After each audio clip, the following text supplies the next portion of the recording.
Bonjour, si vous êtes dans une démarche de mobilité ou si vous avez l'intention d'entamer une démarche de ce type, je vous invite à vous intéresser aux lignes directrices de gestion.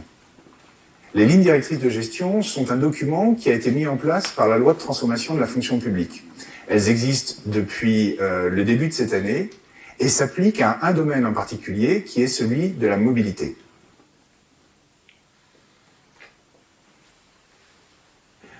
S'il est très intéressant d'aller les regarder, c'est parce que c'est un exercice de transparence. Sur un document unique, vous allez trouver toutes les informations sur la mobilité et sur la manière dont elle s'organise. C'est aussi un exercice qui a été concerté avec les organisations syndicales. Dans ces lignes directrices de gestion, vous allez trouver des informations sur les principes généraux de la mobilité de votre employeur. Alors, vous allez y trouver les principes de votre ministère, et dans certains cas, les lignes directrices de gestion ont été déclinées au niveau de la direction ou au niveau d'un établissement public, tout en restant, bien entendu, coordonnées.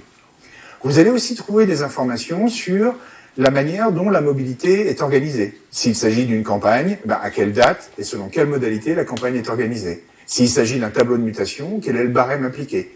Et s'il s'agit de postes publiés au fil de l'eau, comment faut-il candidater et comment sont gérées ces candidatures et les éventuels refus.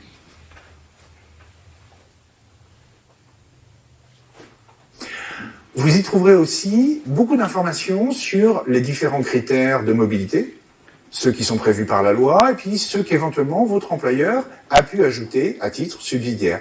Par exemple, des règles pour les proches aidants ou des règles qui vont être liées à une zone géographique particulière.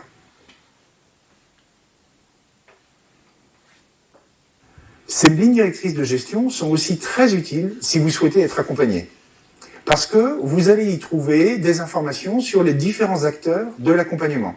Vous allez trouver des informations, par exemple, sur les conseillers mobilité carrière ou sur le fait qu'on puisse mobiliser, dans certains cas, des acteurs extérieurs ou le gestionnaire de votre corps. Vous y trouverez aussi, en matière d'accompagnement, des informations sur certaines situations particulières.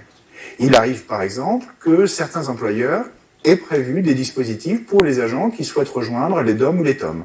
Et dans ces cas-là, ces informations sont détaillées dans les lignes directrices de gestion. Autre situation particulière, vous pouvez être sur un poste qui est lié à une durée maximale. Et dans certains cas, les employeurs ont prévu qu'un an ou 2 ans avant l'échéance de cette durée, vous soyez accompagné d'une manière particulière pour faire en sorte que tout se passe le mieux du monde.